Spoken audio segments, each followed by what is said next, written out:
Late in life, a haggard Scottish philosopher, David Hume, wrote a letter to a French counterpart.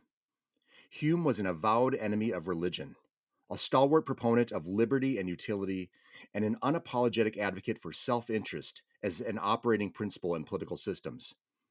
And yet, late in life, he wrote despondently of the British masses, quote, "They roar, though they have apparently more liberty than any people in the world, a great deal more than they deserve, and perhaps more than any men ought to have." Close quote. Aaron Alexander Zubia on the political thought of David Hume now.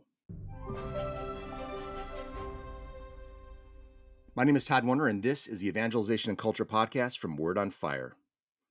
Dr. Aaron Alexander Zubia is Assistant Professor of Humanities in the Hamilton Center for Classical and Civic Education at the University of Florida. He specializes in the moral and political philosophy of the Scottish Enlightenment and the American founding. He's the author of The Political Thought of David Hume, The Origins of Liberalism and the Modern Political Imagination with University of Notre Dame Press. His scholarly work has appeared in Hume Studies and Interpretation, a journal of political philosophy. He's also written in the Wall Street Journal, National Review, First Things, Law and Liberty, Washington Examiner, and Public Discourse. He is the winner of the first annual Hume Studies Essay Prize for his paper, Hume's Transformation of Academic Skepticism, and he was a runner-up for the Jack Miller Center's Excellence in Civic Education Award in 2021. Aaron, welcome. Thank you, Todd. It's great to be here. Segment 1, David Hume and Religion. According to Aaron Alexander Zubia in The Political Thought of David Hume, by opting for philosophy over religion, Hume did not leave faith behind. He countenanced another kind of faith, which he sneaked in through the back door of philosophy. Not faith in God, but faith in our senses. So, Aaron, who was David Hume? David Hume was born in 1711, died in 1776, and he was preparing for a career in law when he fell in love with philosophy, poetry, uh, the liberal arts. And so he, instead of studying law, turned to these topics, and it actually led to a major crisis in his life. There were neo-Stoic authors such as Lord Shaftesbury, whose characteristics of men, manners, opinions, and times, released in 1726, encouraged a kind of moral sentimentalism and what Hume regarded as a kind of strict, rigorous moral code that derived from the writings of, say, Cicero, whose books On Moral Ends and On Duties, classical Roman philosophical and moral texts, were influential in that day. Everybody who was coming up in Scotland, being educated in Latin, was learning Cicero's Latin works.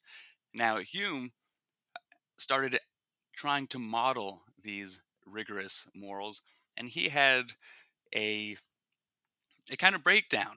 He was deeply engaged in study, wanting to reform his life, and he came to the opinion after experiencing uh, a kind of a depression uh, that these were not the morals. These were not these these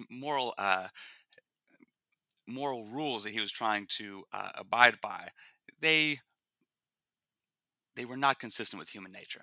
So Hmm. he tried to turn to a different a set of moral assumptions, philosophical assumptions, and this happened at about the age of 18, and he spent the next 10 years of his life writing a treatise of human nature. He was in La Flèche, France. He was in London when he completed these works. In between time, in 1734, he was a clerk to a merchant in Bristol. But over these 10 years, he writes a treatise of human nature, uh, which consists of three books. The first book of the understanding, the second book of the passions, the third book of morals. And you mentioned, right, there's a kind of faith that Hume has. Mm-hmm. Well, in the first book of a treatise of human nature, a, a, a m- a dense treatise, uh, a huge tome that was published anonymously, the first reviewer of the first two books of the treatise said this is a person who is trying to reform all of the opinions of humankind, and he's trying to reach not only scholars, but the everyday person. He's trying to reach popular readers.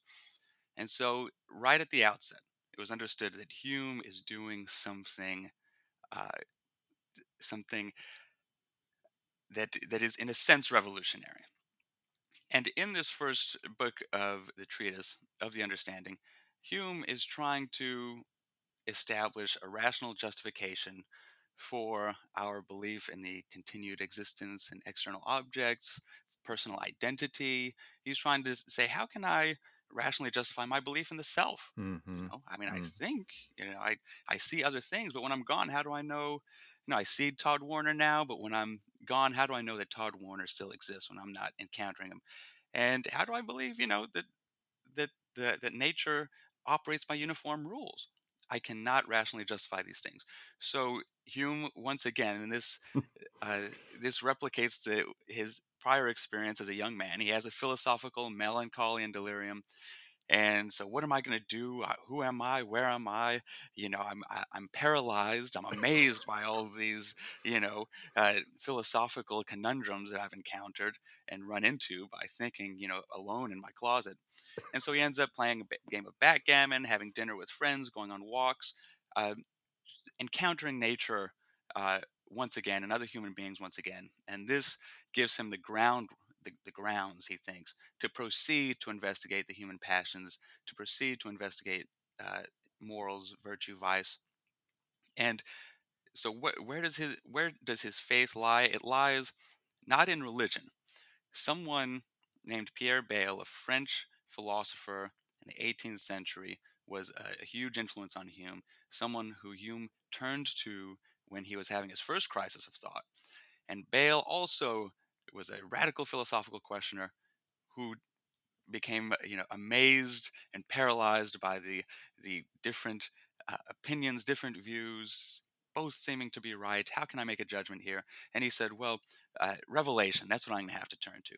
Bale was a one-time Catholic turned Protestant, who was alive during the religious wars in France. And so he turned to biblical revelation, divine revelation. And Hume did not do that.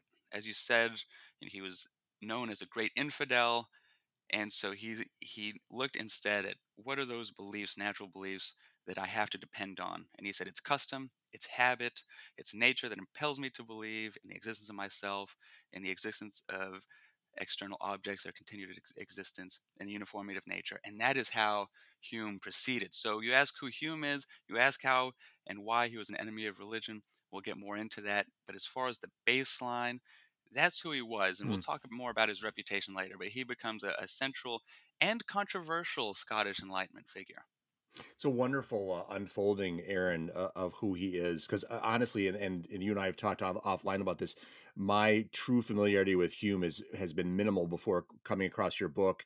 And frankly, it was my daughter doing a 5 minute presentation on Hume for her philosophical or philosophy class, and in her junior year of high school, that led me to think I want to read more about this person. And your book has been extraordinary for me to kind of have that further unfolding, so to speak. The second thing I want to say is when I came across that kind of that breakdown, that when he was kind of trapped in this philosophical mindset of kind of who am I, where am I, am Yeah. I, Yeah. it was interesting because as a doc treating patients who get wrapped up in anxiety and depression, sometimes the answer is you got to get out of your head. You got to step away. The more you ask questions, the more you focus on kind of these fundamental platform, kind of I think therefore I am, but am I, and so on. It's not a good. Right. It's not that it's not a good thing to kind of explore it, but sometimes you get into this circular kind of like you said, a closet that you just can't find your way out of, and it's like, well, there's a door right in front of you. Turn it and walk out and see the rest of the world. So it was fascinating to see him emerge from this paralysis, this mental and philosophical paralysis, and move forward, which I think also speaks a little bit to this great empiricist relying on an assumption and relying on a leap of faith to move the ball forward, which is a Right. little bit of a paradox or irony in a person who kind of condemns faith and condemns the notion of leaps forward on the notion of assumptions. But I know we're going to get more into that in the future. Aaron, you mentioned Bale, and this book does such a nice job of identifying influences on Hume. But there are some names that come up obviously again and again. Let's talk about who informed David Hume in his early philosophy and his ongoing philosophy. But especially, could you say a word or two, or more than a word or two, about the ideas of Epicurus and of Thomas Hobbes? Yes, absolutely. And you mentioned, I just want to follow up on your comment just now about anxiety. Hmm. And you mentioned, I think, therefore I am. Descartes, the first modern philosopher uh, in France, was at the Jesuit College of La Flèche, where Hume wrote. He used the Wow. library and wrote a lot of his treatise, and so there was the bust of Descartes there present with him. And you're right. I mean, one thing I think Hume has two lessons for us on this front. I mean, one is, you got to get outside of your own head. Like, this Yep. radical skepticism is unlivable, and he acknowledged that this kind of radical skepticism in which you suspend belief is just not livable. You have to act, breathe, decide. Uh, but Hume was afraid to take those questions, beyond the earthly and material realm. Yeah. And I think this is another shortcoming. So his empiricism, modeled somewhat on that of Isaac Newton.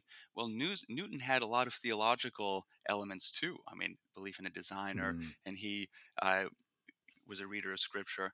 But Hume wanted to be an empiricist, and somewhat Newtonian in his thought, but he also wanted to eliminate any aspect of that theologizing that Newton engaged in. Hmm. And so, Hume's he got out of himself, but I might argue he didn't get far enough out of Good. himself, Yep. which is why, he limited himself too much. He knew it wasn't okay to keep himself in the, philosophizing, in his own room, in his armchair.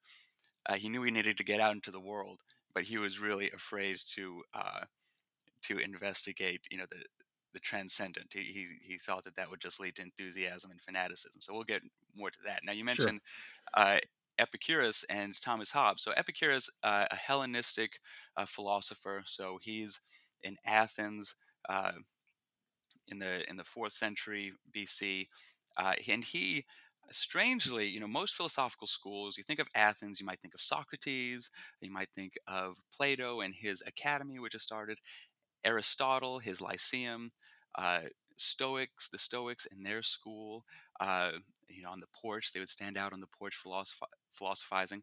Now, these schools all came from Socrates, and Socrates took, philosophy from concern about the heavens, brought it down to earth, engaged in conversation with people about the origin of virtue and vice, good and evil, what it means to live a good life, and all of these schools stemming from Socrates thought that there was such a thing as the noble, the fitting, the right, that nature ought to be, nature had a purpose, nature had an aim and an end, and they engaged in a kind of natural theology, reasoning based on natural reason toward the existence of some kind of God, what we might call the God of the philosophers. Not quite the God of scriptures, although getting closer than most of the ancients.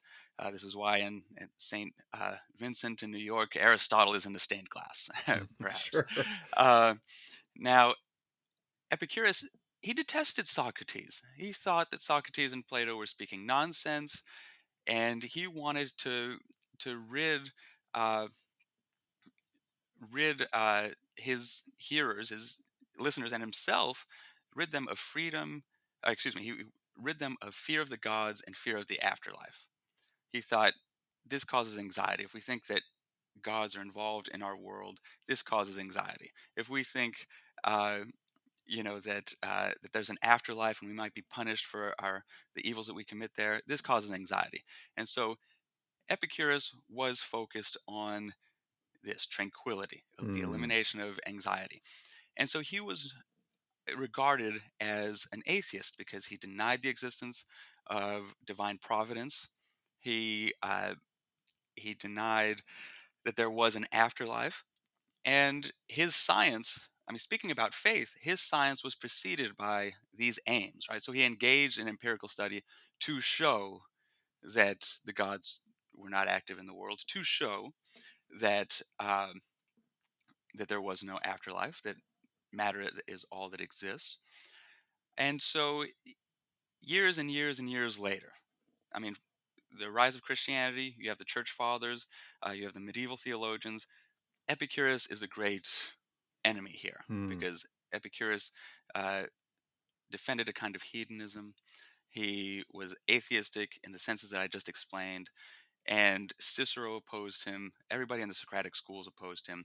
So the church fathers, if you're reading Clement of Alexandria, for example, or Lactantius, they're going to refer to the philosophers who were helpful in Yeah. reconciling faith and reason, and in justifying belief in a moral God, a personal God. So the tradition of the Hebrew scriptures and the Christian scriptures and the Stoics and the Socratics.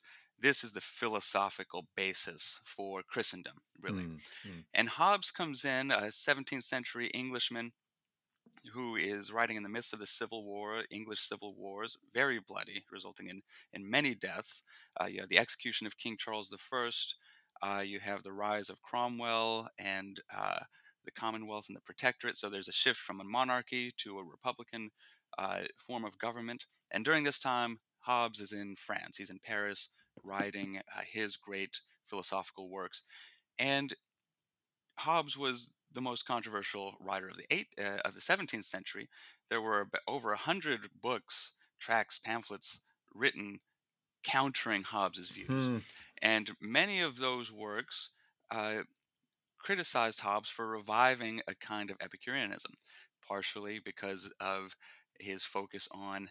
Uh, a kind of empirical science, a one world vision where everything is matter, where there's no spirit at all, no spiritual realm, no transcendence, and no purpose in nature. And Hobbes regarded good and evil as nothing but pleasure and pain. And this was enough for Hobbes's critics to argue that Hobbes was reviving a kind of Epicurean viewpoint, and just to once again associate Epicureanism with atheism. I mean, this is what was understood to be atheism at the time. The Jewish Sure. word for atheist is Epikuros. It's from Hmm. the word from Epicurus's name. Wow. Wow. What a legacy for a guy. Yeah, no kidding, no kidding. So let me ask you this. So it's interesting because, like you said, there is a thread of Epicurus throughout the ages. There's obviously, as you've said, between the church fathers, the medievals, kind of moving into the more modern era. There are a lot of people, as you've showcased in your book, especially among Hume's contemporaries, a lot of people that were condemning Epicureanism, and yet it had a strange longevity, even to our modern day. Would you say that, and as a Catholic, I could say, this is part of the longevity of sin and temptation and Yeah, yeah, atheism and so on. So we shouldn't be surprised by that. My question for you is, and we're going to get into our next question. I was going to ask you is about Hume and religion. So maybe I'll just lead right in with this. The first quarter of your book is dedicated to a section named "Despiritualizing the World." So I want to ask you about Hume and religion specifically, but also, did Hume and Hobbes sort of I mean, not single-handedly, but as a team, one's kind of succeeding the other, did they revive Epicureanism? I mean, was he kind of lurking in the background and then they basically brought this person out into full view with a name and an ethic and so on? Or did Epicurus have was he there all the time? I'm just curious if they're the ones that rehabilitated, or not rehabilitated, but rebranded him in their own philosophy and repopularized him, and he caught new fire, so to speak. yeah, yeah. Great, great question. And when did he catch fire? I have an arcade edition of NBA Jam, and I don't know, for those who have played the game before, you dunk it 3 times, and you're on fire. And my 2-year-old was dunking on his little hoop the other day, and he was like, "I'm on fire!" And yes, Epicurus certainly did catch fire. Now, when did this happen?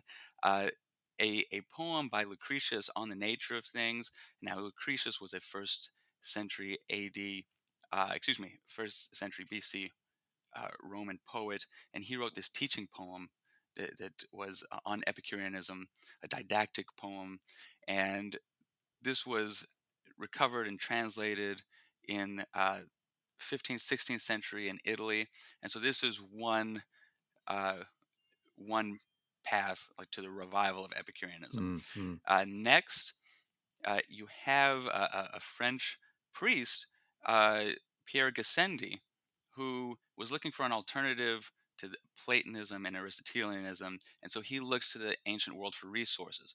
And you know, and this is a great question, Todd, because one of the reasons I wrote this book is I want to learn, what resources do Christians and Catholics have in the public square? Like what philosophical and theological resources do we have when we're speaking to each other in public, and what shaped our moral and political imagination?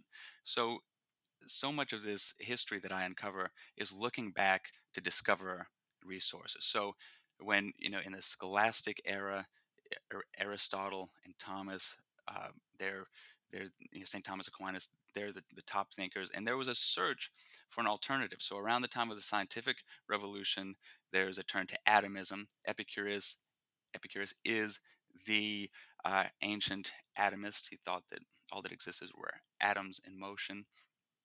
And that's the first thing that people looked at. Mm-hmm. People looked at um, his atomism, his empiricism. And so in the modern period, Descartes and Gassendi were the two big options. Like who's going to prevail now that the scholastic edifice is falling apart. Yeah, So in the yeah. modern world, you really have this, right? You have a move from scholasticism, a move from that reconciliation and harmony of faith and reason in the age of Christendom. You have a turn to something else. So there's a scientific revolution occurring, and then in England, uh, after the religious wars, there's also a desire to look back for resources that might separate religion and morality. I mean, during the religious wars, Mm. people are killing each other. People are arguing, well, they're justifying religious persecution because it's thought that religion is central to morals. And so you have thinkers, like Pierre Bayle, and Hume is writing after the religious wars, but Hobbes is doing this during the religious wars. Uh, they look at ancient Epicurean morals based on utility and pleasure. And Epicurus said, it doesn't matter about the gods or metaphysics or transcendence, that people are self interested and more concerned with, having a good reputation and having material and mental pleasures. They'll that they don't need religion to do this. Mm. And so that was one of the motivations for the revival of Epicurus, how he caught fire. There were other thinkers in the 17th century, English thinkers, who tried to vindicate Epicurus. They said, this guy's not so bad. It's not all Mm-hmm. about, eating too much. It's about, it's like Epicurus isn't a glutton, but he advocated, the ancient Epicurus advocated for freedom from pain. Really, the Mm. absence of pain was the kind of pleasure that he endorsed. And so there were thinkers defending this perspective. Now, in the same way that people were looking at ancient resources for, say, supporting the scientific revolution and a kind of experimental science, uh, they also looked back for, a moral resources that I just mentioned, but also political resources. So one thing I want to show in that first part of the book that you mentioned is the Epicureans were the ancient school that thought about about political life in terms of a social contract. Social contract theory you might find in the words of Glaucon in Plato's Republic, and you find it in Epicurus. And the idea for Epicurus is that justice is nothing but uh, a pact between people who don't want to harm others in return for not being harmed. So you have, right, God has nothing to do with it. The natural law has nothing to do with it. It's a utility calculation in Mm-hmm. public life, and consent grounds what is legitimate in public life, political life.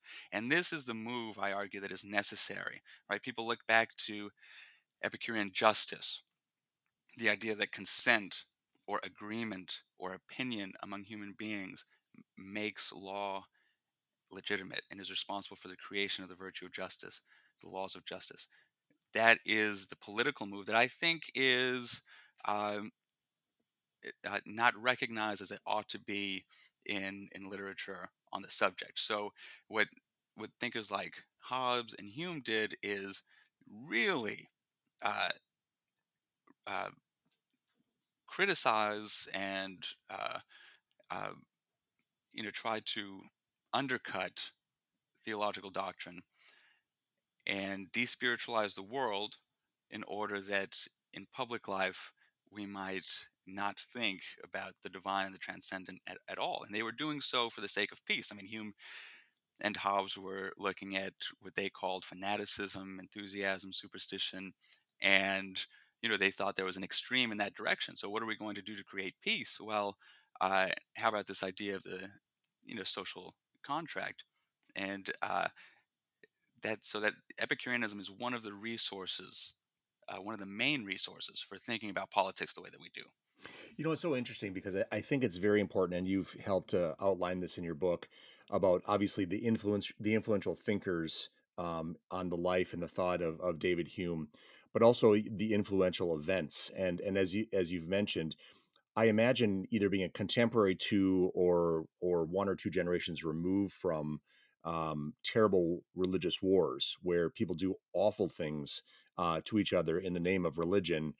It can leave a bad taste in your mouth about religion. The problem, and I think you've outlined this as well, the problem you run into is whether you throw the baby out with the bathwater. You recognize that, okay, this religion that is going to be just marauding and torturing or what have you, that's not the religion of Scripture. That's a religion. That's kind of a sort of a defective man's interpretation of the way religion needs to be carried out, and so on. So it's as many Christians, Catholics, etc., would basically say is, yeah, I don't believe in that religion either. But Hume and others, it seems, just said this is a blight on our society and it needs to be remedied. And as such, let's think anew. I wanted to ask Chesterton. So reading this book, it strikes me so much of the time that Hume clearly has a major bone to pick with religion, and it kind of gets in his way in terms of his thinking. And I'm struck again and again, like, oh gosh, I disagree with David Hume. Chesterton once noted, "Take away the supernatural, and what remains is the unnatural." And so my question for you is, did Hume's dismissal of religion as an integral part of human experience and perception, did it actually hamper his understanding of human nature? Oh yeah, that's a great question. I think I think it really did, and I have a couple of reasons for that. And I do want to mention. I mean, Joseph Ratzinger and some of his great writings on politics. I'm thinking about his dialogue with Jürgen Habermas a couple of decades ago. He talked about the harmony of faith and reason, the need to keep them together, and you know reasons, extremes, which might lead to degrading behavior, which might lead to dehumanizing behavior. Like reason can be tempered and ought to be tempered by faith. And similarly, the extremes of faith ought to be tempered by reason and can be tempered by reason. And some of Hume's critics thought the same thing. Thomas Reid, for example, who inaugurated the common sense school of philosophy in response to Hume, he said precisely the same thing. The use of, I mean, one of the benefits of natural theology is that it uh, it it it not only provides philosophical justification for our theological views, for our faith, but it also uh, prevents us from jumping into the uh, the irrational, or perhaps I should say this differently, because I think in the Catholic and Christian perspective, the Catholic perspective especially, that which is a mystery, that which transcends our ability to reason, does not mean it's opposed to reason. Yeah. It means it's above reason, right? It's above reason. And I think another one of those resources that Epicureanism provided was considering all empiricism, all science as reasonable, and all faith as unreasonable. Yeah. And once you make this uh, claim, once you separate the two, and again, like this is why Epicureanism is sort of it's the um, what shall I say? I mean, it's the odd one out in the classical tradition. That's why I don't say it's a classical school. I say it's an Yeah. ancient school, Yeah. Good because the one. classical school is one that incorporates natural theology and sees the compatibility of faith and reason, and Epicureanism was the ancient school that did not. And so when you have that split where you have science is reasonable and faith is unreasonable or irrational, well, then you're going to have trouble. And I think Hume encountered this trouble. So it was, um, and I think toward the end of his life, there are two stories about his death that makes, you asked, did he misunderstand human nature? Mm. I think he did. Part of that is he thought that the gains of civilization, thus far in his as he was experiencing it in 18th century England, he thought those gains, with greater trade, greater commerce, greater peace, more humanity, more sympathy. He thought, wow, we've really figured something out. There's this kind of upward spiral here. We trade with each other. We sort of leave religion out of it. We focus on industry and hard work and like this worldly things, and we're going to have peace and understanding. He was disappointed by that when he sees, liberty. I mean, in the quote that you mentioned at the outset, liberty run roughshod. Yeah. You don't see the kind of progress that you would have wanted. And Hume wasn't as optimistic as the French Enlightenment thinkers. He knew about imperfection, and even knowing that about human imperfection and the possibility of decline, he was still surprised.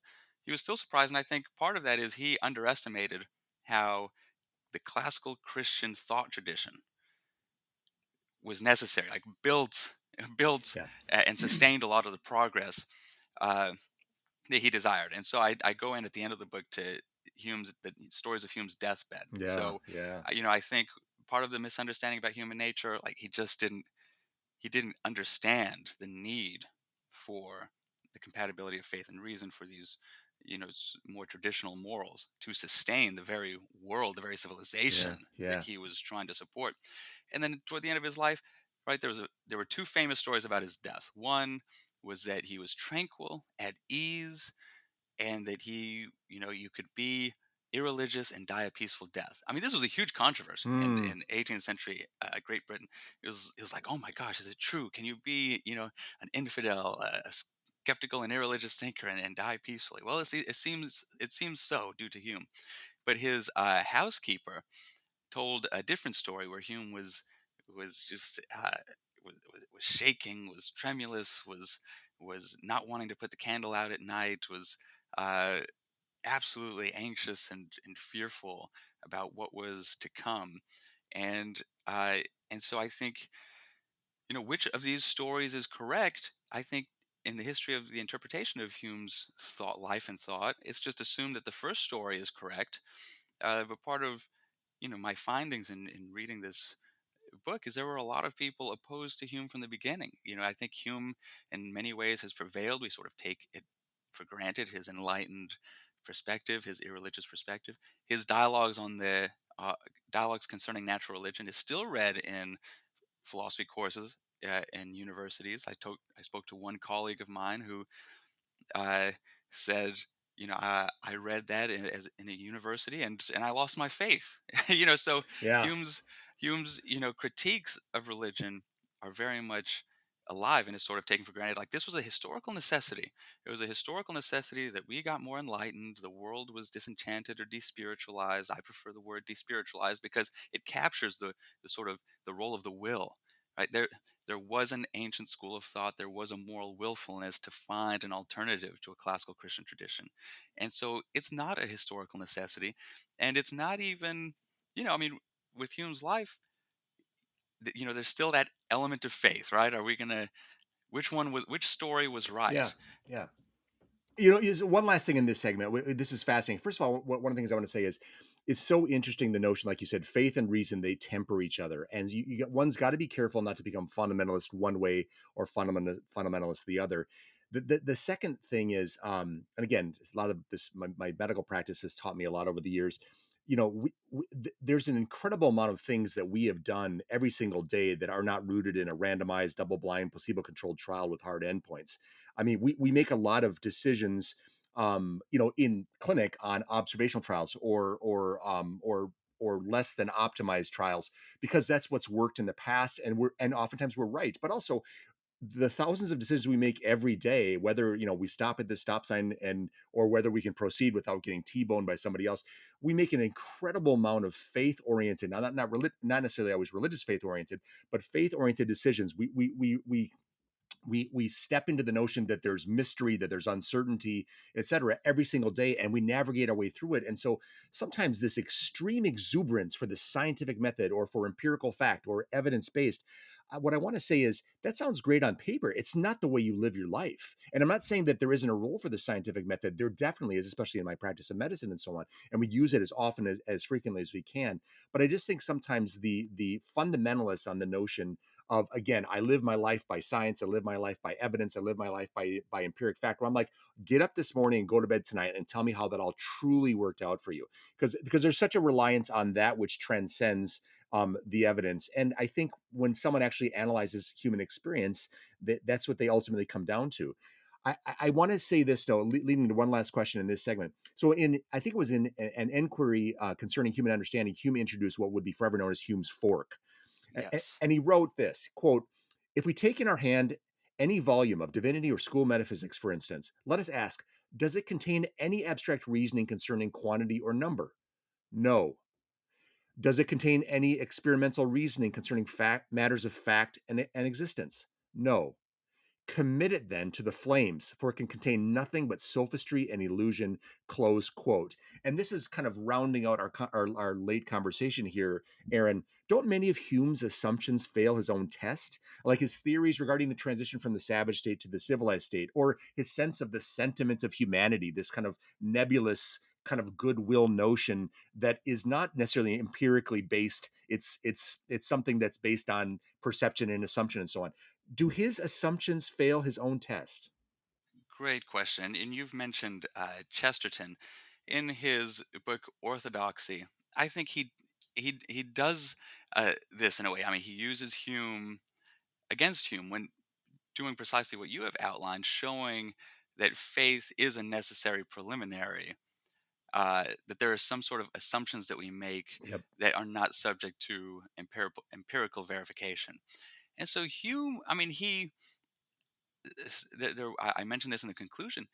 He was used in this way for a short time to show, hey, look, let's, this scientism, this faith in empiricism, where we say that there's no truth except that which can be empirically verified, which is a statement that cannot be empirically verified, of course. But this confidence in empiricism, let's wait a little bit because there are philosophical preliminaries here. And Hume, I mean, he does capture that, but he is open to only a certain kind of faith. Similarly, in his, uh, he has a section of an inquiry concerning human understanding on miracles. It's likely that part of this was in the treatise, but he cut it because he didn't want to stir too much controversy. He did stir a lot of controversy. He always stirred a lot of controversy, and so this bit on miracles, it's a critique of miracles. But one of the things he argues is that we can't, uh, you know, we don't witness every single event. I mean, he says, okay, so the world was created. Well, we can't repeat this event, so we can't say anything about it from a scientific viewpoint. And then we encounter the laws of nature, and these seem to happen pretty regularly, uniformly, and by custom and habit, we trust in them. And he says, what's abnormal is, the person who argues that there has been a miracle, right? A Mhm. violation of the laws of nature that we experience.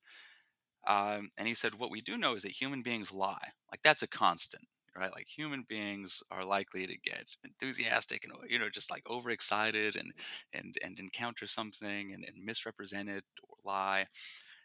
Um, but the idea that we don't experience every single event every single time. I mean, you could look at this as the way Hume looks at it, which is like, okay, well, we have to trust in the things we see all the time, and the outlier is a person who believes in miracles, and so we can't prove it. Or you could take this as, yeah, that's right, we don't experience every single thing Mm. that occurs, and we're not all knowing or omniscient, and so that actually can be used, I think, in Yeah. defense of Yeah. miracles. I mean, the aspect of faith and our own limits, and the idea that we can't rationally justify, from Hume's understanding, the uniformity of nature, and we do take it by trust. Well, that leaves room for faith and trust, but that's just not the kind of faith that he was willing to look at. But when you read Chesterton's Orthodoxy, I do see him, using Hume's arguments against him.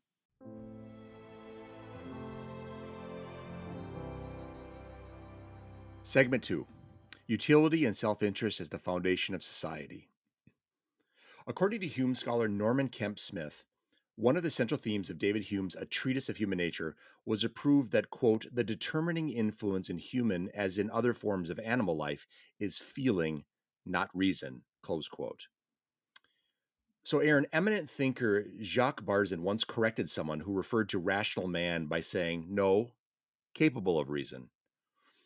Could you tell us about I love that quote. Yeah, could you tell us about Hume's perspective on how human beings are driven not by reason but by the calm passions and the violent passions? Yes, yes, that is a fantastic quote. If you don't mind, I'm probably going to use that. Yeah, please do. Eh, uh, One of the reasons I started writing about Hume is an essay I read by Robbie George, professor of politics at Princeton, and he said, he was talking about the kind of, you know post 1968 creed. If it feels good, do it. He says, who's responsible for this becoming mainstream? Is it the romantic Rousseau, or is it that staid old conservative David Hume? And I thought, oh boy, that's interesting. I mean, Hume, someone who I had heard of as somewhat of a political conservative. Uh, well, I just thought, well, that doesn't seem very conservative or true or Right, helpful right. to me. I mean, someone having been schooled very much in the classical tradition, where you think of reason uh, ruling the passions as one of the necessities of virtue. Yet Hume said reason is and ought always to be slave of the passions. Now, this you might think, well, isn't this a formula for just I mean, unruly Yeah, behavior, chaotic political life, and Hume, one of the things that he had to do was show that this wasn't the case. I mean, he wasn't a proponent of disorder, misrule, or anything of the type. So he had to put together a system of human nature in which, this wouldn't result in the kind of degeneracy and luxuriousness and decadence that the classical tradition would have thought. Now, I will say one thing here. I mean, speaking once more about the resources or the background thinking that sustains different modes of political thought. In the Christian tradition, you have the history of creation, fall, redemption, sanctification. yeah, And so you have this, moving, I mean, characterizing your outlook, right? I mean, we have these, right? I mean, we have original sin, right? This is a problem. This is a source of problems. We have disordered loves and passions. Like, okay, this helps us make sense of the world and make sense of how we can live better lives and fulfill our destiny as beings created in the image of God. All right. And then in the classical tradition, I'm thinking about the Roman Republic tradition, in which Cicero writes, you have beings who are rational beings, but who, as Barzun said, are capable of, yeah. being rational. And so law is one of the things that serves as a teacher, like a teacher in virtue, to help people uh, grow in wisdom.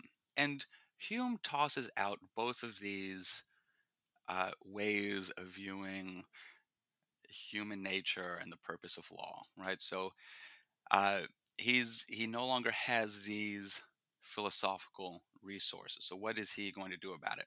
One predecessor, another skeptic, who was often spoken in the same sentence with Hobbes and Bayle. This was Bernard Mandeville, Mm, a Dutch thinker, satirist, doctor, um, and he lived in London.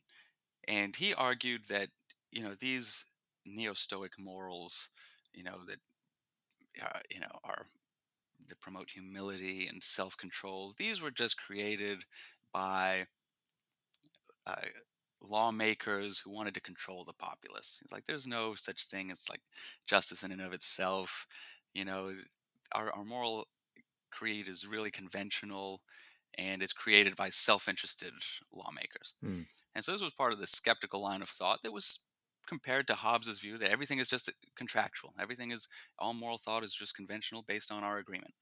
And so Hume wanted to soften that. I mean, I think he was ultimately working on the same kind of skeptical principles as these predecessors, but he did soften it. He tried to make it more acceptable to his hearers. So, what did he say? Well, he said it's not lawmakers, didn't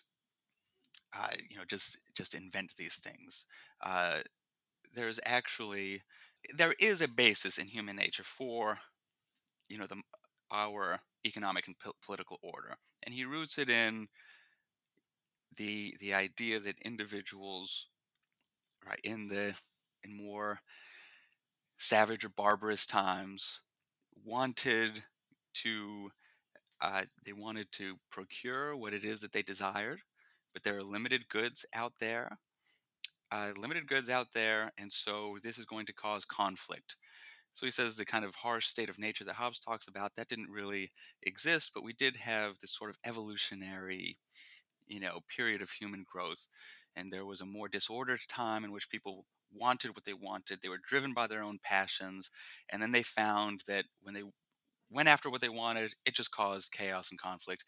And so he says it was self interest that balanced self interest, right? My self interest to get yeah. certain things that I want. And then I realize I can't get what I want unless I, right, moderate my pursuit of those goods. So I moderate my own pursuit in agreement with other people who all realize that it's in their own self interest to moderate their pursuits, self interested pursuits, in order to live more peacefully and ultimately get what they want.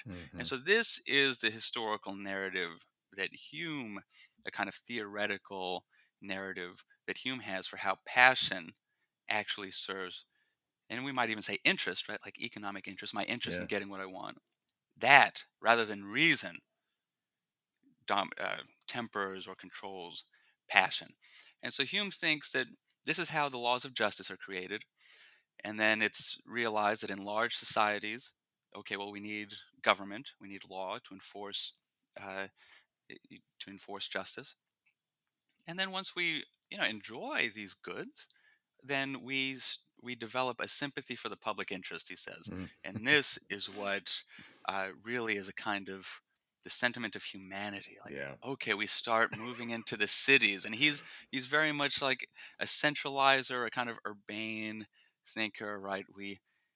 Right, like in the history of England, he just describes like, okay, the monarch took over and centralized power, so there was no more competition between the barons and the church.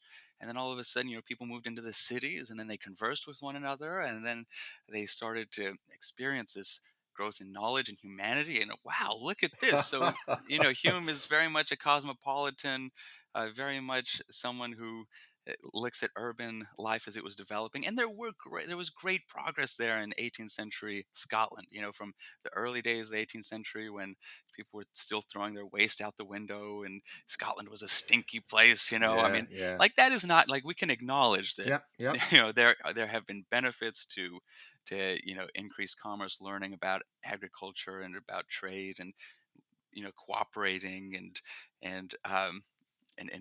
really focusing our minds on material advantage. I enjoy taking hot showers. I Yeah. really Yeah. do. Yeah. And Indoor plumbing. the indoor plumbing. I'm grateful for these you know uh, these aspects of modern life. At the same time, this is Hume's theory, right? So you can tell. Matter of fact, don't think too much about the divine. Don't think too much about transcendence, right? Keep your mind focused on earthly gain, because this is going to secure this mode of life, this way of life. And Hume's History of England, it was a 6-volume work.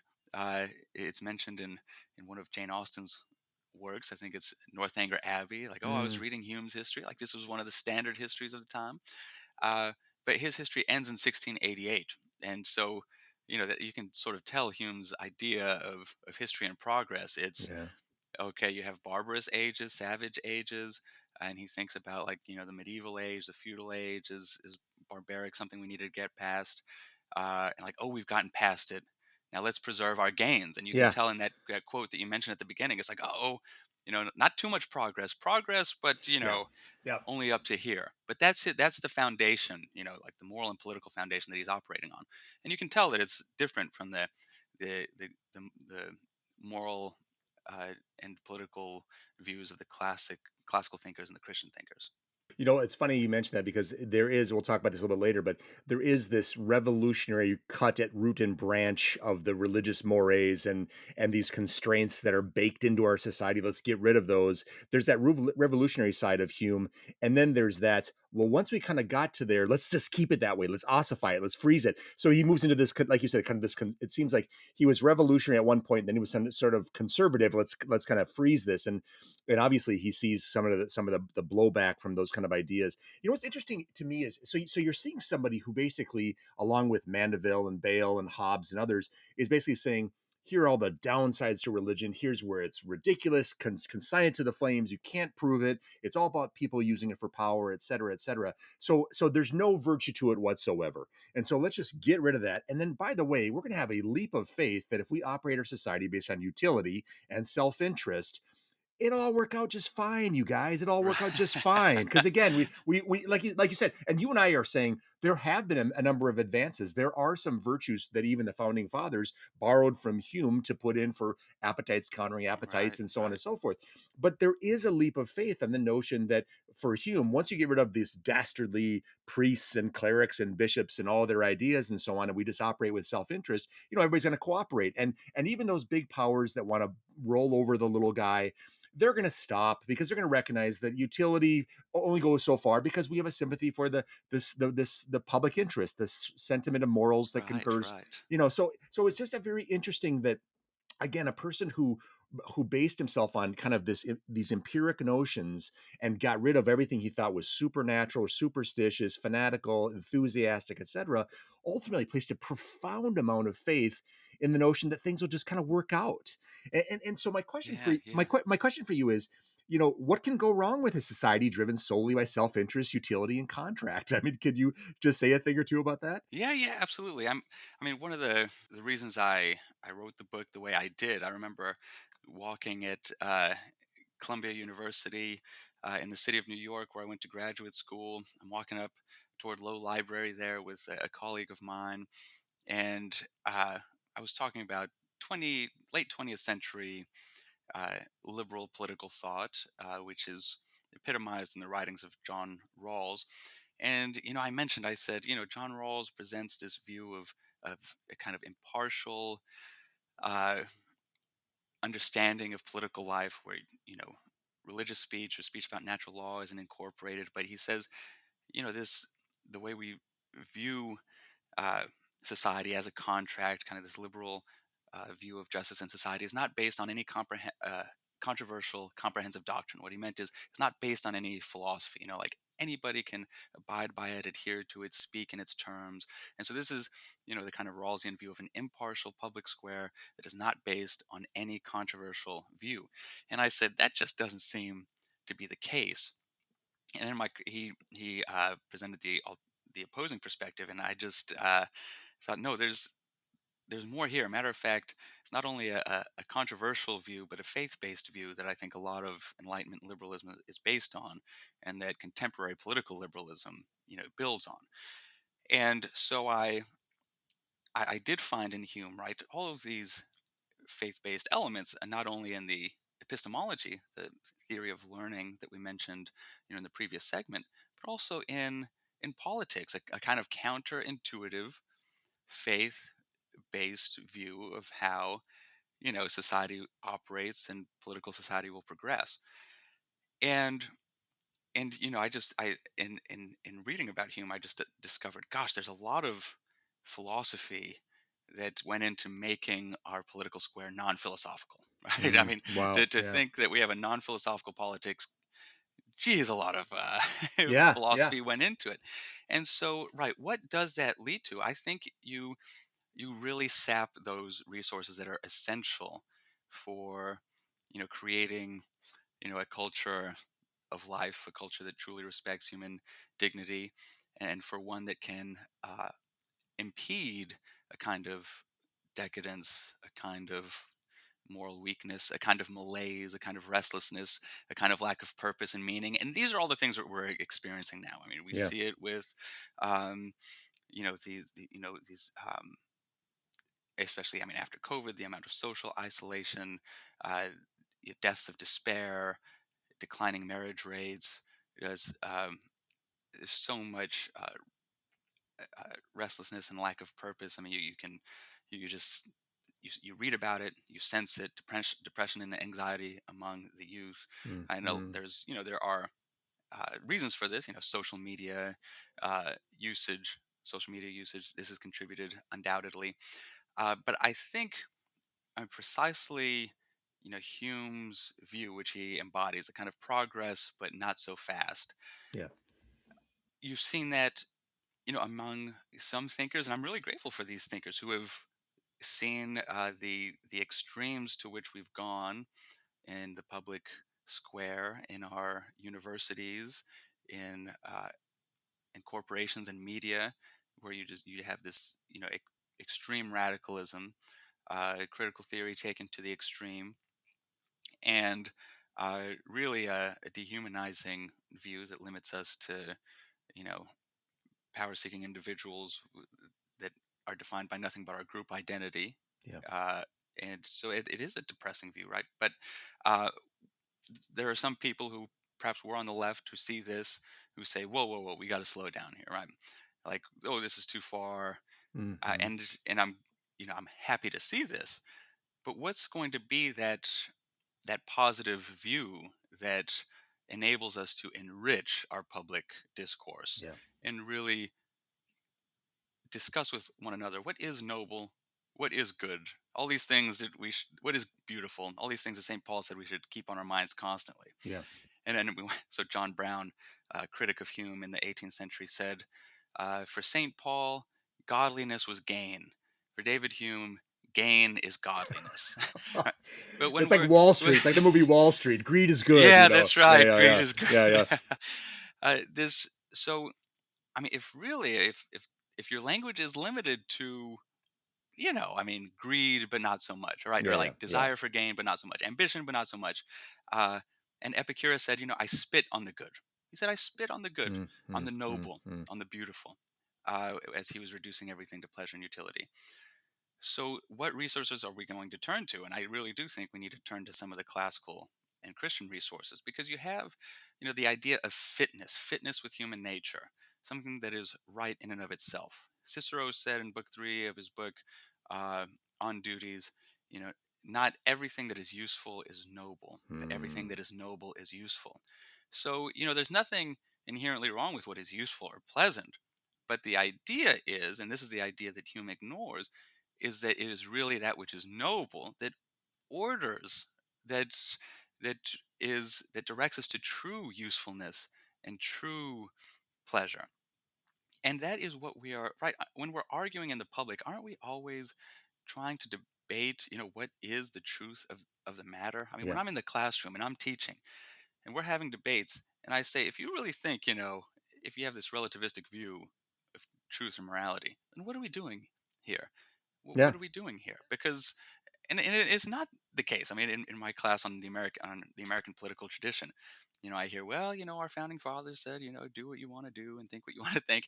I'm like, well, the South, they couldn't think Yeah. what they wanted to think. Yeah. Obviously, during the Yeah. Civil War, Yeah. that was not the governing principle. Yeah. um, and so I tried to disabuse them of that quickly, right? I mean, Yeah. that's Yeah. obviously not the case. There are views, if I were to come in here and express inegalitarian views, which I'm tempted to do, uh, they would not agree with it. I mean, I had them read Exactly. Orestes Brownson, and not one of them thought that his criticism of women's suffrage was was passable. But so I guess he can't think what he wants to think. Yeah, My goodness, exactly. what? Yeah, Exactly. There are no moral relativists when it comes to emerging in traffic, by the way, just so yeah, we all know. yeah. That's absolutely right. And so, yeah, I mean this idea, right? That and so just one more thing on this. I mean, like Yeah, John please. Rawls said, for example, uh, we have to right. Truth cannot enter into our discussions of justice. He said, we should think of modes of living, thought theories of happiness. Basically, those are reducible to sentiments, tastes, and preferences, and that is, one of the Humean views. I think that pervades Rawls's theory. I mean, Rawls is an independent thinker, his own thinker, and he draws from lots of different thinkers, right? But this is one of those Humean elements that I see, and so I just see a dearth of resources, right? If so, we can have faith that self-interest will work out. We can have faith in the Humean kind of faith in nature. But if you were to introduce a different kind of faith, even if it were consistent with natural law and the use of human reason, right, it would be cast out of the public square. Like, you can't bring that in here. The Socratic and Platonic views, you can't bring those in. The Christian views, you can't bring those in. Well, I do think that there's nothing. I mean, prudentially, look, we need to season our speech with love and with charity, Hmm. and we shouldn't go to extremes when we're trying to persuade audiences, right? Extremes that they won't accept, right? We're trying to persuade people in the public square. Yeah. We're trying to defend our views with reason, and and pepper our you know thoughts and our speech with with with light and you know uh, and with faith and with charity and love and humility. Um, at the same time, I think we should take a look at the basis of our legal system. So, like Jeremy Bentham, for example, who built on Hume's idea of utility and took it in his own direction, but he captures something I think that Hume would fully agree with. He said there's the religious school, the philosophical school, and the Epicurean school or the utilitarian school. So the first two schools have, say, Christianity, it has a faith-based moral system. The Stoic school, the philosophical school, has a reason-based, natural law-based moral system. But the utilitarians have, one that relies just on basically a kind of feeling Mm. of pleasure and pain and a desire for utility. And Bentham said, this is what we need to base our law on. The other two, cast them aside. They just cause trouble. And so this kind of move, I'm looking back and I'm questioning both the historical, quote unquote, historical necessity of such a move and the benefits of such a move. At this time, Yeah. right, are we not dealing with a lack of meaning and purpose Yeah. that utilitarian school provides us with? And at this time, right, do we not need to turn to those richer traditions of thought in the Catholic tradition, in the natural law tradition, and start to at least posit the validity Yeah. and the usefulness. Hey, the usefulness of Yeah. perhaps Yeah. going back to these resources. It's funny. This is like you got everything you want. Why aren't you happy? And the bottom line is because it's more than just getting everything you want. And I think about the John Adams quote, where he said, "Our Constitution was made only for a moral and religious people. It is wholly inadequate to the government of any other." That we have, and this is the American Constitution. We're not necessarily talking about Hume, Hume's entire philosophy, but there's some Humean perspectives brought into the American Constitution and our legal system to some extent, and I just think that the bricks of a political system are filled with the mortar of civil society, mores, values, religious faith, and so on. And to have that mortar basically leached out, and to think the bricks are all going to kind of stay together, it also reminds me your kind of argument against this Humean utility oriented, self interest oriented mindset. I just think of Burke's reflections of the revolution in France, saying over and over again, guys, this is not going to go well. Guys, this is not going to go well. We're pulling down all, not to say the monarchy, the aristocracy, and the church were perfect in France, but just saying these at least provided some degrees of order, structure, and tradition that would restrain people from becoming the beasts that we all can have the tendency to become. Not that you can't have beasts and Yeah, beastly figures yeah, of authority, but the long and the short is to say let's just root and branch cut them all out and long live utopia. Well, that's been tried many times and it just has not worked out. yeah, yeah. Well said. And I mean, Burke talked about the contract of eternal society, right? The contract of the living and the dead, and that's Yes. something that you don't you don't have in Hume, which is much more of a kind of presentist view, which I think does lead to the elimination of tradition, right? Because if you just think about tradition not as the wisdom of our ancestors, if you happen to think that a lot of our ancestors were just ignorant, Yeah. ignoramuses, then you're going to say, well, let's we can find happiness, utility, and pleasure elsewhere, and so it becomes difficult. I mean, that's one of the reasons I think Hume was, like, oh, what cat have we let out of the bag here? Where it's just liberty, liberty, liberty, and I sounded like I was doing the Liberty Yes, you Mutual did. song. Yeah, yeah. We're not Yeah. sponsored by them, by the way. Maybe we should be. I don't know, just for this episode. Um, yeah. So yeah, I think this is one of the things that Hume realizes is this dearth of resources. Hi, I'm Todd Warner, managing editor of Evangelization Culture, the journal of the Word on Fire Institute. Word on Fire is a global evangelical community that exists to provide our members with the resources they need to proclaim Christ to a secular culture. Our award-winning quarterly journal, Evangelization Culture, is offered exclusively to Word on Fire Institute members. It's a tangible representation of our mission and goal to lead with beauty in order to bring others to the knowledge of truth. Inside each issue, you'll find writing from premier scholars and inspiring pieces on literature, culture, and daily life from fellow missionaries on the journey to know and serve Christ. Get a copy of the current issue of the Evangelization Culture Journal for free by visiting wordonfire.org/journal. Thank you, and join us in bringing Christ to a hungry culture.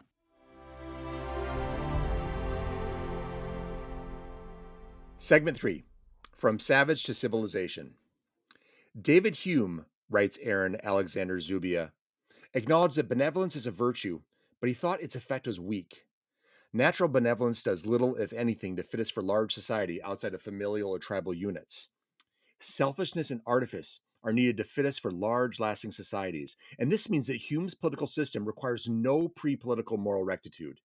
It calls for no spiritual discipline. It relies neither on charity nor on sacrifice for the public good, but on the desire for material gain. Peace and prosperity produce good morals.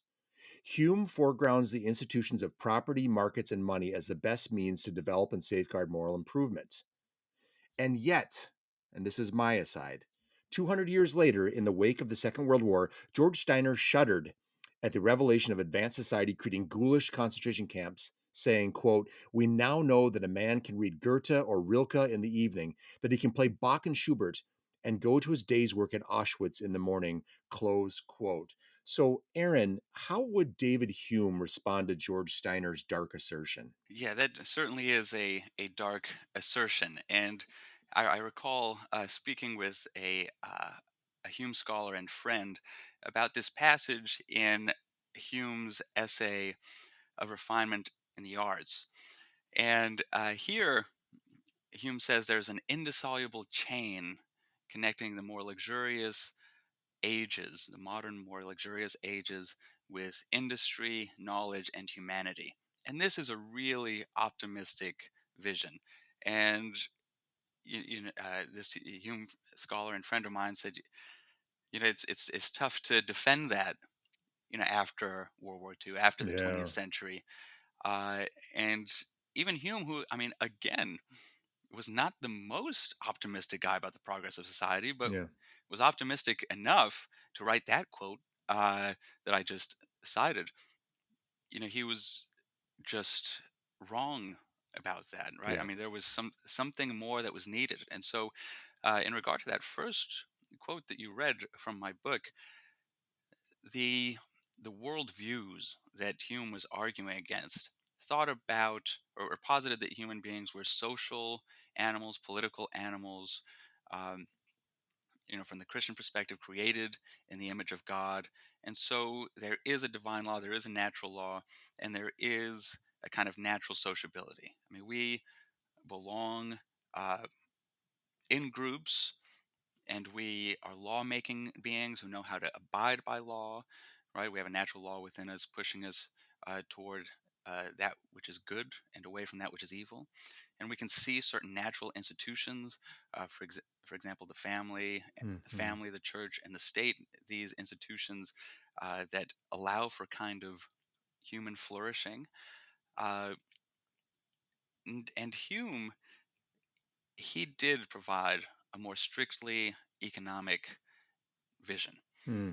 And there's a quote from another Hume scholar, John B. Stewart, who said, Hume's view of the world, at least politically. I mean, because morally, I mean, Hume is he's a sophisticated thinker. So I don't want to reduce him and say, you overly simplify, Hume's thought.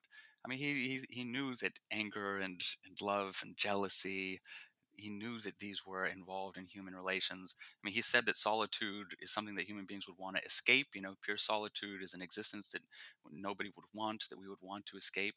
Nevertheless, he disagreed with thinkers like Francis Hutcheson or Lord Shaftesbury or the classical author Cicero and Aristotle that human beings were natural political beings and rational beings. I mean, he rejected this, he denied this. And so his narrative of how human beings come together and how they sustain their society is largely an economic narrative.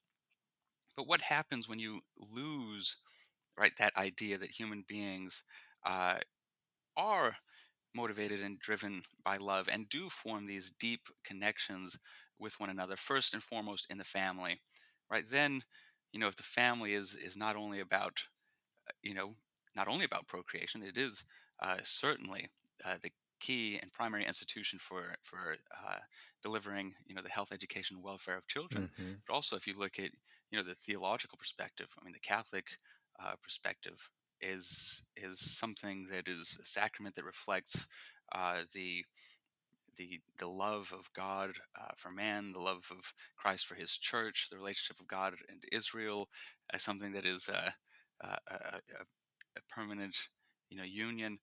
Well, you have right. You're going way beyond economics Yeah. now, Yeah. and of course, I mean, there are a plethora of books coming out now. Get Married um, by Brad Wilcox, or a new book by Tim Carney on the family that's showing like America doesn't have the family friendly policies that it needs. It's harder to have a family and provide for a family, than ever, perhaps, in this country. And you have Brad Wilcox showing sociological evidence. And you have Melissa Kearney and her book Two Parent Privilege showing the benefits for children, the benefits Hmm. for married couples, for I mean, healthier life, more longevity, uh, uh, just all on every imaginable metric. Right, marriage is shown to be useful. But if you have just an economic perspective and your outlook is purely one of maximizing, production or maximizing Yeah. output, you're going to have trouble because that, marriage, uh, which promotes a kind of discipline and a kind of permanency, opposes the dynamism, the kind of economic freedom that promotes Yeah. maximization of output. So this right, it's this kind of economic reason. I mean, if Hume were here today, right, I don't think he would write that line about the indissoluble chain because I think he couldn't with Hmm. World War II and you know the Holocaust in hindsight. I just don't think he could write that. So Hume is writing at a time of great modernization, progress.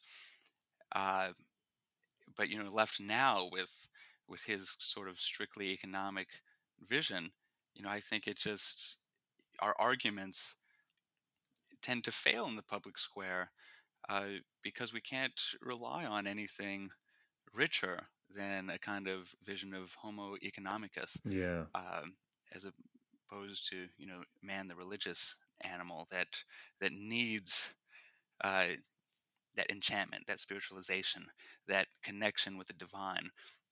And I will say Hume is an outlier in the Scottish Enlightenment in this sense too, because in theories of practical ethics or classes in practical ethics in Scotland, in the United States. Duty toward God, duty toward others, duty toward self.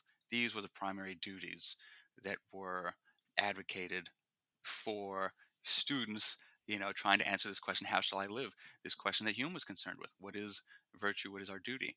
Yet Hume totally left out the divine, but it was recognized by many of the Scottish Enlightenment thinkers. You mentioned John Adams earlier. It was also recognized by many of the founding fathers Mm, that this duty toward the Creator was an essential component of a good life. And I will say, for the founding fathers in America who drew on Hume, they mostly drew on his thoughts on political institutions. hmm. But when it came to morals and epistemology, his philosophy, they they were more rationalistic. Mm, They endorsed a more rationalistic vision of morals. This sort of viewed moral reasoning as a kind of courtroom reasoning, right? You go to court and then you have reasons for and against, defenses for and against, like, is this person guilty, right? But also, is this right or wrong? And I think yeah. this is the kind of reasoning that historically, at the American founding, this was the kind of reasoning that people engaged in, right? There's a true morality, and we're going to reason through it like we would engage in courtroom Mm, reasoning, right? I mean, do we decide, right? There's a truth of the matter. This person committed this crime or didn't commit this crime, and after consulting all the evidence, we're going to declare, not guilty or guilty. Similarly, in moral reasoning, both in the private and public square, I think in the baseline Scottish Enlightenment tradition, the core Scottish Enlightenment tradition, and the traditional American approach among the early American founding fathers and framers of the Constitution was, all right, there's a truth of the matter, and how we're going to go with the best defense and the best reasoning. let me ask you this, Aaron. So David Hume, he had a number of ideas of how to usher society to its ideal modern commercial state. It seemed like like you said, Homo economicus. We should aspire towards the greatness of a great economic system in which people have great utility, they have their self interest that's met, etc. Needless to say, and you highlight this in your book, there were colleges that were warning against their students reading these works, and he was reaching out to not just some ivory tower academic circle, but to masses, if I'm not mistaken. And it was sort of like, as I think you've indicated in your book, everybody was reading Hume. He was hitting kind of this middle class and above group of people that would be the ferment for Humean ideas in society and so on. Would you describe Hume as a social engineer? And then, if so, in your opinion, was he a good one? Ah, great question. I To say one word about Hobbes again, who I've considered one of Hume's predecessors. I mean, when he wrote the Leviathan in the 17th century, he said, we have a civil war. We need to learn how to have a good uh, a good state, and we need to educate people properly. So he was very critical of the kind of classical education, scholastic education that people were receiving, and he wanted Leviathan to be used as the official book by which to educate the subjects of England. Uh, in morals and politics.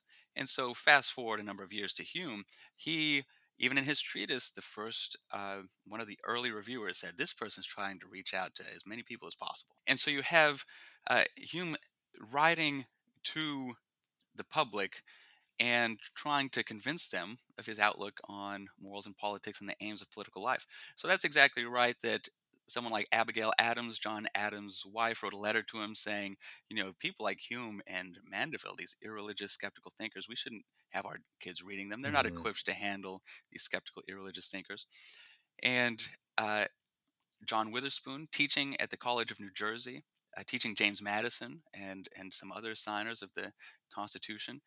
He didn't teach Hume directly. He criticized Hume in class and had Hume as extracurricular reading. Hmm. So he was still one of these writers who couldn't be escaped. As you said, it seemed like everyone was reading Hume. Hume's irreligious writings were on the index of prohibited books. Later, I think his entire corpus was on the index of prohibited books. Yet, someone in Rome wrote back, it seems like everybody's reading him. An Italian priest said it's like Hume cast a magical spell. and on his readers, and he managed to be remembered and managed to have all his critics forgotten.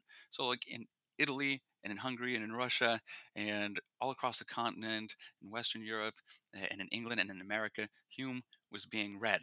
Now, was he a social engineer? I wouldn't call him a social engineer. I mean, he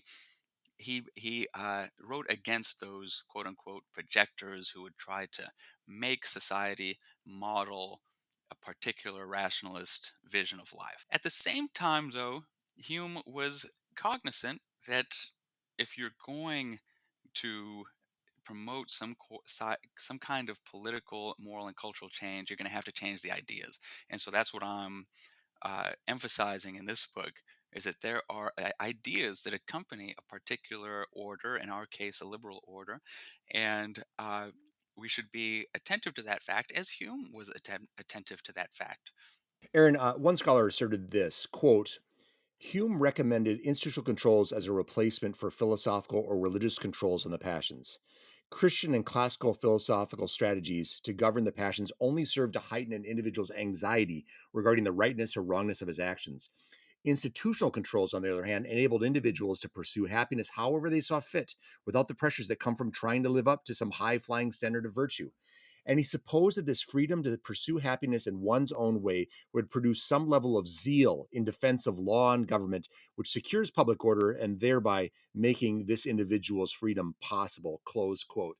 So on that, Aaron, my takeaway is that Hume's belief that if the government gives people free rein to do what is pleasurable, then the people will support the government and stability will ensue.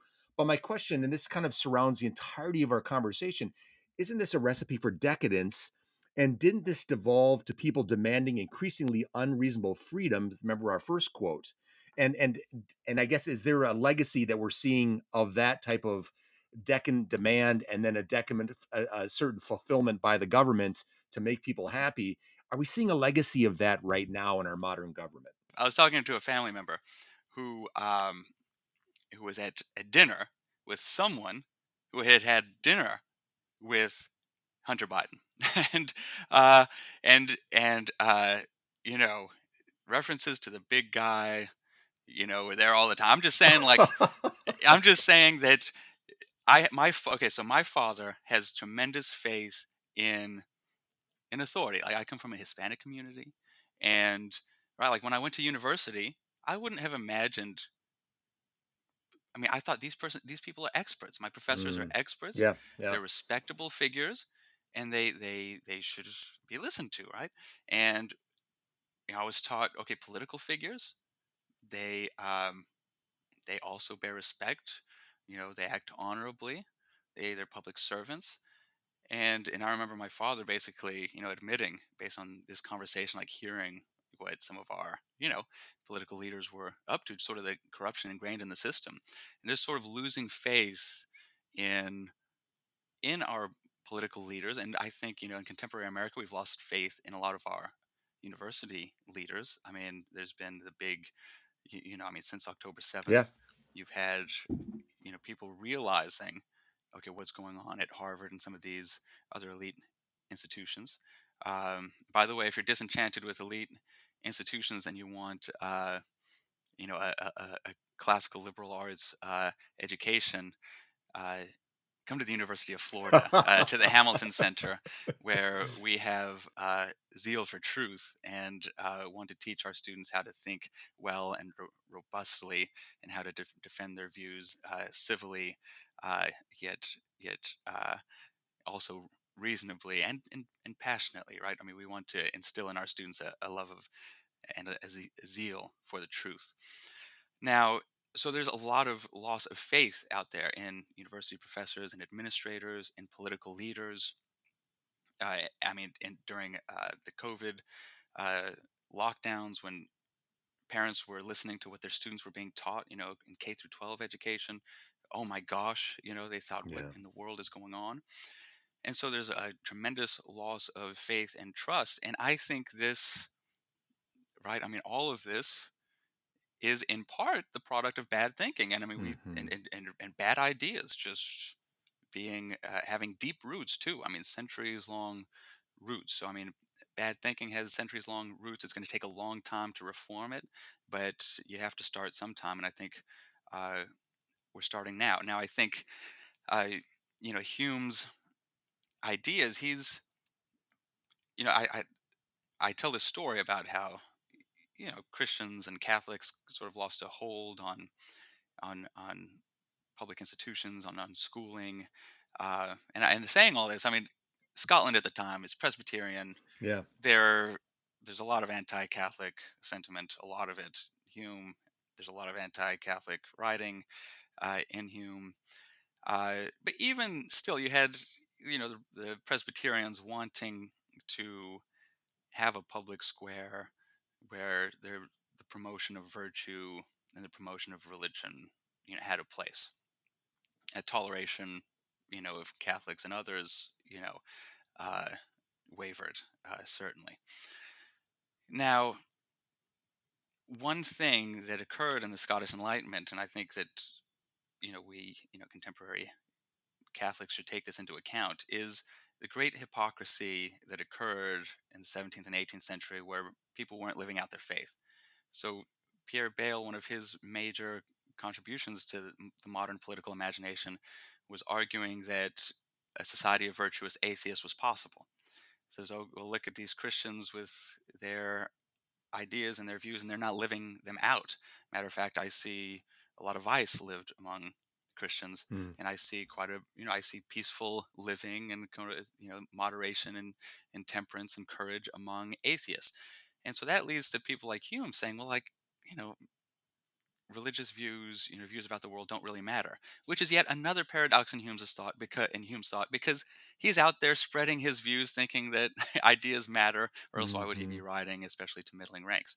So ideas matter, and at the time there was a lot of hypocrisy, to the extent that Francis Hutcheson, a Scottish writer, turned to the Neo-Stoics, people like Marcus Aurelius. He translated Marcus Aurelius's Meditations, and people say, well, he was, why did he do that? Well, he thought that Stoics complemented Christian morals. Or was he doing that because Christians weren't living upright lives? And so he Hmm. was having to turn to the pagans and in a way saying, look, even the pagans got this and lived this out better than you're doing it. So, a lot of this response, Bale's response, Hume's response to some of the extremes of the era, were built on and partly due to hypocrisy among Christians. Yeah. Uh, and so I think in the present time, with this loss of faith, and we see what happens when you reduce your thought to a kind of a narrow temporal view, in which all that matters is life on earth, and ultimately moral and political standards are purely conventional. There's nothing higher than that. There's no natural law. There's no uh, divine providence. If you have this view, you're going to eventually see crisis and corruption, which is what we see. So the solution is, be bold. And this is my take. I mean, I think the Yeah. solution Yeah. is be bold in speaking about your faith, do it in truth and in love, and live by it. Yeah.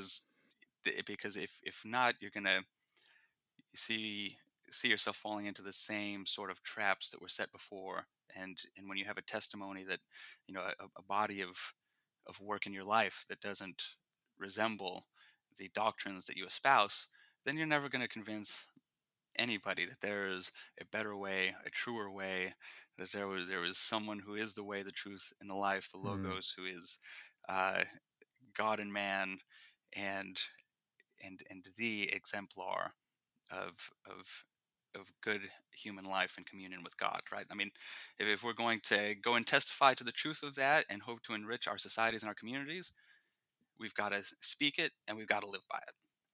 And what a great endorsement that is. Again, it's not only for the sake of your soul, which is the premier consideration in your faith, it's also for the sake of your society, because some of the most dastardly writers, and I'm not trying to make Hume into the devil incarnate, but I'm just saying, so some of some of the more damaging ideas that have emerged from the pens of brilliant people have come in part from observations of Christians not behaving as Christians. Right. And so it's just a call once again to the soul's need and the society's need for a certain authentic and genuine rectitude in morality and faithfulness. So well said, well said. Segment 4: The Legacy of David Hume.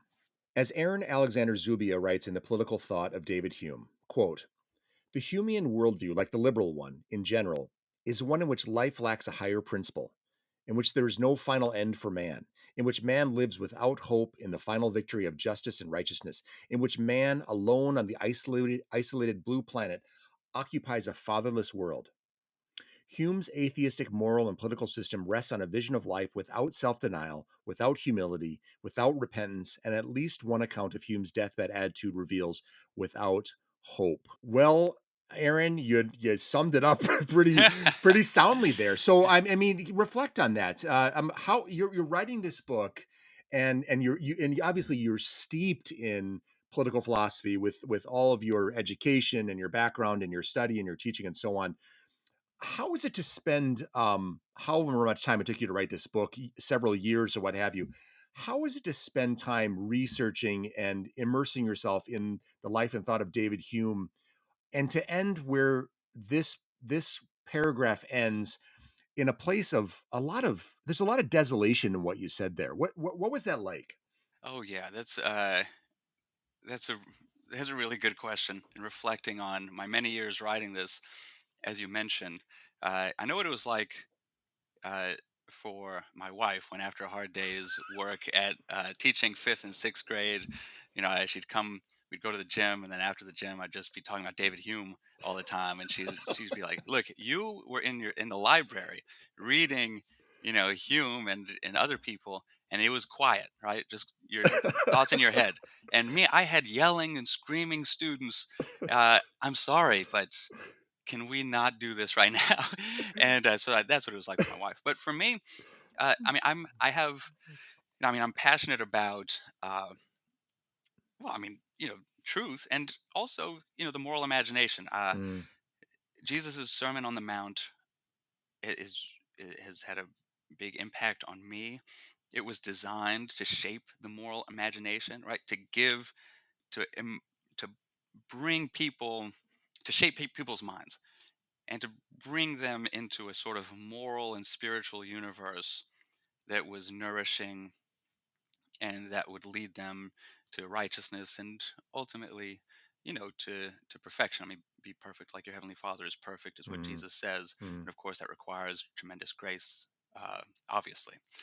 Now, I so I so thinking about the moral imagination as it's shaped by Jesus in the Sermon on the Mount, I I had that. I had that. So when I'm uh, reading Hume, I have an imagination that has been shaped by, liturgy, Yes. by scripture. Yeah. And so, you know, I felt bulletproof in that sense. Yep. And so when I go to, when I put my sons to bed, one's about to be 6, one is 2, I recite passages from the Sermon on the Mount, and we sing songs. Mm, And one of them, we do the Beatitudes, salt and light, um, the wise man who builds his house upon the rock, um, never enter the narrow gate. And we also do uh, the section on prayer, when Jesus says, "If you then, being evil, know how to give good gifts unto your children, how much more will your Father which is in heaven give good things to them that ask him?" So in this passage that you read about the fatherless universe, I think, that is a vision that ultimately is hopeless. mm, And in a time when there's a crisis of masculinity, yeah. uh, and what does it mean to be men? Well, I mean, one, fatherhood is a big aspect of that, and our heavenly Father is the best, example for us. Yeah. I mean, I think about how I raise my children, the sense of mission and purpose that I have in that realm, and of course, I'm trying to emulate, as best as I can, the heavenly Father. And you Mm, think about the Ten Commandments. Another thing that shapes the moral imagination, honor your father and mother, and part of that is, there's, it builds in a respect for law, a respect for fatherhood, or a respect for political leaders. And so when you have not a fatherless universe, but a universe that is guided by and loved by the creator who is the heavenly father, that serves as the basis not only for, kind of spiritual purpose and a pursuit of meaning and purpose on the grandest level possible, but it provides an example for lawmakers. It provides an example for um, parents, earthly parents, and it provides obviously an example for churches and priests and Mhm. pastors. And so if this connection with the Father plays such a large role in orienting us not only in life as it's lived, giving ourselves a sense of identity and mission and purpose, but also accustoms us to learning, right? Our laws are modeled on those laws, Yeah. the authority of the laws of the Father, Heavenly Father. Well, then, so the whole time I'm reading Hume, I'm thinking about the alternative vision, Mm. which is just so rich and it Mm. has grounded my views. And not to say that it makes it, it doesn't solve every problem. Like, Yeah, of course. like I struggle as a father. I Mhm. struggle respecting political authority sometimes, or bad laws. Like I really detest bad laws, Yeah, right? yeah, yeah. And some laws, or rules or regulations, I say, well, an unjust law is no law at all. And then my wife will say, I don't think that applies here. You have to. You have to stop at the stop sign. I mean, that's not the example, but like, Yeah, just yeah, like, yeah, yeah, yeah, I like, get it. yeah. Um, uh, so this alternate vision where you have the heavenly father, the fatherland, which is your political community, and your earthly father. I mean, this orients us, this shapes us. I mean, I think the writings of someone like Mary Eberstadt here is Mhm. great, or Russell Hittinger, uh, alternatives to a despiritualized vision of the world. And so Hume acknowledges that his universe is a fatherless universe. And so I've connected a whole bunch of things that I think are impediments to happiness and human flourishing that derive from our imagining a fatherless universe. And so, I mean, perhaps I'm going too far in connecting the sort of crisis of men and masculinity with No. this, but I think that certainly follows from this, right? Fatherless universe. Well, then you have what is it? My wife just mentioned this. She was reading the paper. It's is it? Well, I'm going to botch this. Is it like dinks? Like couples? Anyway, like Dual income, no kids. dual income, no kids. Thank Yeah, you. But yeah, this like we've traveled like we travel every month and we you know we're either putting off kids or don't want kids. I mean, look, I yeah. love traveling and I love, but It's not the end all be all. It's not what it's all yeah. about. And I think that's similar. I mean, to Hume's end of life crisis. Like, okay, too much liberty. Okay, nervous. I'm scared. What comes Yeah, next? yeah. I think this flows from precisely the kind of doctrines that Hume espoused. You know what? And I appreciate you saying that because I think people in a Hume tinged modern world, what many people do need to understand is what Catholicism can offer, not as a, oh, let me go to the marketplace and I'm just going to pick Catholicism off the shelf. I'm saying Catholicism because I'm a convert. I mean, I came to Catholicism with some axes to grind against it, and only was marveled at how much the faith understood me, in my brokenness, in my dignity, in my need for redemption, in my understanding my anxieties as well as my strengths. And it's striking, how reduced Catholicism can be to a caricature. And then if you scratch beneath the surface, which many people don't because they have no fluency in their formative education, their families aren't going to mass, no one's really talking about it, and then you're immersed in a Humean world or a modern Enlightenment world or whatever the case may be, and you never hear the counter argument. And so it's striking to me how absolutely diagnostic my faith is of me, but also how utterly redemptive it is of me, and how nurtured I am by the sacraments. And so it really is something that I think, as to borrow from Chesterton again, it's not been tried and found wanting; it's been found difficult and left untried.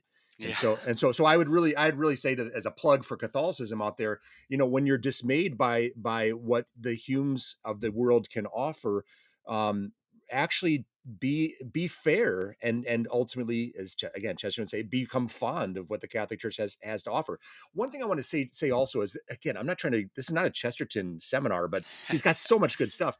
There's one Chesterton was once criticized, I think, by a fashionable novelist who said Chesterton will never be a first-rate novelist because he's a dogmatist. So effectively, he's going to be restrained by the fact that he's beholden to Catholicism. He's beholden to the dogmas of the church. He's not a free thinker like us, and therefore he'll always be constrained by the law of God and so on. And Chesterton laughed it off, as he oftentimes does. And he says there's two types of people. One, those who have a dogma and know it, and those who have a dogma and don't know it. And he says, and I happen to be the former, and my friend here happens to be the latter. The world is operating on a dogma that has been kind of piped into the room as sort of this invisible gas, and as Flannery O'Connor would say, it's the dogma of nihilism. And Yeah. so again, I think your book is so important in the sense of, in a scholarly fashion, with just immense resources and citations and so on, of unfolding a particular enlightenment thinker, but an enlightenment mindset that is absolutely pervade the modern world, and brings you to a place of sadness. You kind of end up in the deathbed with Hume saying, with your worldview, where do I end? And where you end is nihilistic oblivion. Yeah. And the answer is other than Humean. And so anyway, I really, really applaud the work you've done on this book. Thank you. I really appreciate that, and yeah, I love the way that you've described it, and it really does end on a sad note. I mean, insofar as the way Hume, uh, passed, the kind of place he was in, which, if we're to believe his housekeeper, was not a good place. Yeah. Uh, well, this calls us. We're able to almost go on this journey with Hume. I mean, that's the way I conceived of the book. It's, let's pursue Hume's outlook, how it developed, why it developed, and where it led him. And you mentioned the invisible gas. I mean, I really do see a lot of uh, Hume Hume's thought all around us. Mhm. I think he really did win the day in many ways. I mean, the the liberal tradition, whether the contractarian tradition or the utilitarian tradition, it was shaped in many ways by Hume. And I mean, think about, I mean, how are we going to in, revive, our political society? I mean, I'll say this: when you're, say, you're a Catholic family. By the way, I'm a revert. I was born and raised Catholic. Uh, I started going to an all-black Baptist church at age 16, and then was non-denominational for a while. Then I went to Princeton Theological Seminary, which is a Presbyterian seminary, but with lots of different denominations represented there. And then I returned to the Catholic Church in 2020. So Welcome back. yeah, thank you. This is my movement, but it is, I mean, amazing how I do think the liturgy, shaped me. Yeah. And by the end of my time in seminary, I had been searching, and then I look, I'm reading figures like uh, Aquinas, and thinking, well, Mm. this is it. This, I think it's closest to truth. And so it was sort of a full circle there. But if you're a Catholic family or a Christian family of any other denomination, and you're sending your kids to public school, the kind of learning they're getting, is 8 hours a day or so, is not going to be consistent with what you're teaching at home. Yeah. Similarly, right, if you go to church once a week, but that's really all the catechizing you're doing, right? I mean, all of the views that you get when you're on Facebook or TikTok or Instagram, or wherever you are with your friends, it's likely not the same thing that you're receiving on Sunday. So uh, there has to be some kind of harmony there, Mm. right? And so I'm thinking of public political life. Our public square is itself, I would say, hostile, to Catholicism and Christian faith. Well, that's where that's, I mean, that's how we communicate with others. So we're being trained by law and practice to speak and to think in a particular way. And uh, so, that public imagination necessarily infringes on how we think and carry on our lives in private. And so, in the same way that we think about, okay, how are we harmonizing, say, my son or daughter's education, right, so that they're getting the same kind of message at home that they get at school. uh, it's difficult. It's difficult for religious believers to be out in the public square when, right, the assumption is there's no God, no divine law. Yeah, yeah, You don't even speak it, don't even mention it. Well, I mean, that's training us. And so yeah, when looking at the other resources, okay, well, Hume, we've tried Hume, and where has it led us? Where did it lead Hume? Where has it led us? Let's look at that, classical legal perspective where we're rational animals. We recognize that law is a teacher, and you try to elevate and ennoble human beings as much as possible, like yeah, prudently.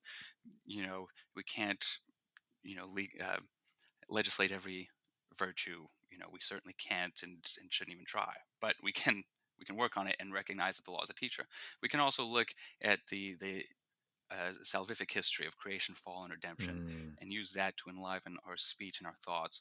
And I'm hoping that these traditions, in uh, once again in communication, in line with the traditional complementarity of faith and reason, will be able to enrich our conversations, our dialogues, our discourse, and hopefully renew our communities and our politics. yeah. Well said, Aaron. And again, the entreaty to everybody to pray, to live in the sacraments, to read read scripture, read great works read great religious works, which are way more approachable than you think. But also just have those conversations. If the news is on and there's something going on, it's being slanted this way or that, or something's being taught in your kid's school that goes this way or that. Ask your kids what they're learning. By the way, have the conversation about where do you stand, where does the church stand, and why. And that requires us all to be connected to God, again, through prayer, the sacraments, and through reading. But again, if you're not forming your children, or if you're not being formed, you may be being deformed. And the risk lies in that. Aaron, I want to ask one final question. How have you personally been changed by the research you've done on David Hume? Oh, yes.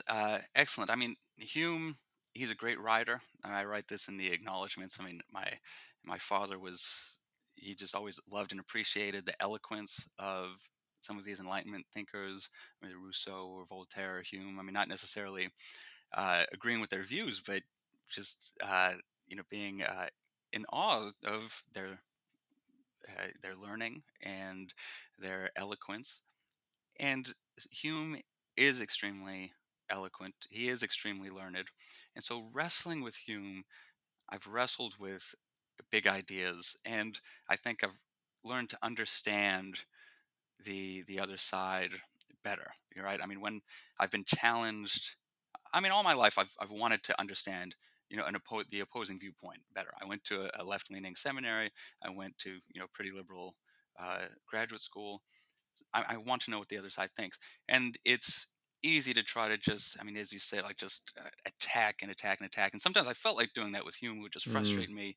Someone who's so smart, so brilliant, but I think so wrong in many ways. But also, like, learning to wrestle with Hume's thought and think with him made me understand his perspective, understand where he was coming from, and try to take away some lessons, and I absolutely did. So I mean, he challenged me to be a better thinker. He challenged, I mean, he helped me to become a better writer, and really is a key figure in the history of Western thought. So I feel like I understand that better now too. So I mean, he's a great thought partner, and he was a great conversationalist and dinner partner, from what I imagine. I wish he could have cooked me a meal, and I could have had a dinner party with him. Aaron Alexander Zubia, professor, scholar, and author of The Political Thought of David Hume. Thank you. It has been a pleasure talking with you. Thanks so much, Todd.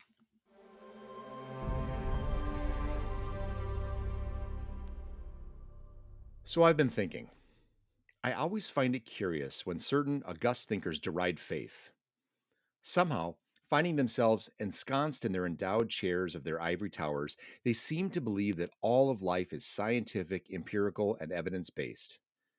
Everything, they scoff, that steps outside the bounds of the verifiably material ought to be dashed to the ground. To quote David Hume, if we take in our hand any volume of divinity or school metaphysics, for instance, Let us ask, does it contain any abstract reasoning concerning quantity or number? No. Does it contain any experimental reasoning concerning matters of fact and existence? No. Commit it then to the flames, for it can contain nothing but sophistry and illusion. In a debate with literary critic Leon Wieseltier about the role of scientism in the humanities, Harvard experimental psychologist Steven Pinker waved off any knowledge outside of the empirical, saying, quote, most of the traditional causes of belief, faith, revelation, dogma, authority, charisma, conventional wisdom, the invigorating glow of subjective certainty, are generators of error and should be dismissed as sources of knowledge. Close quote.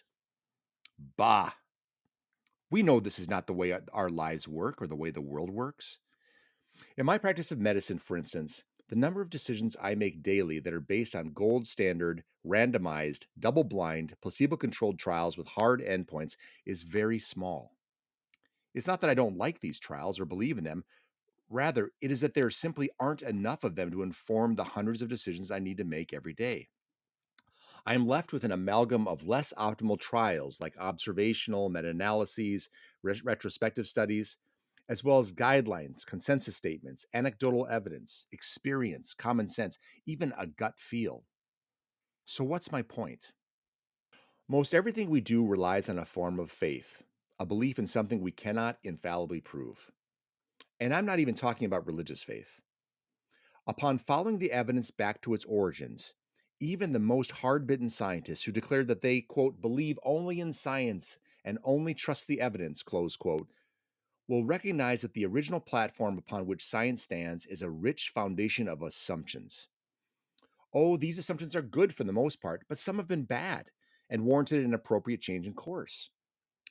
Regardless whether they are good or bad assumptions, they are assumptions all the same.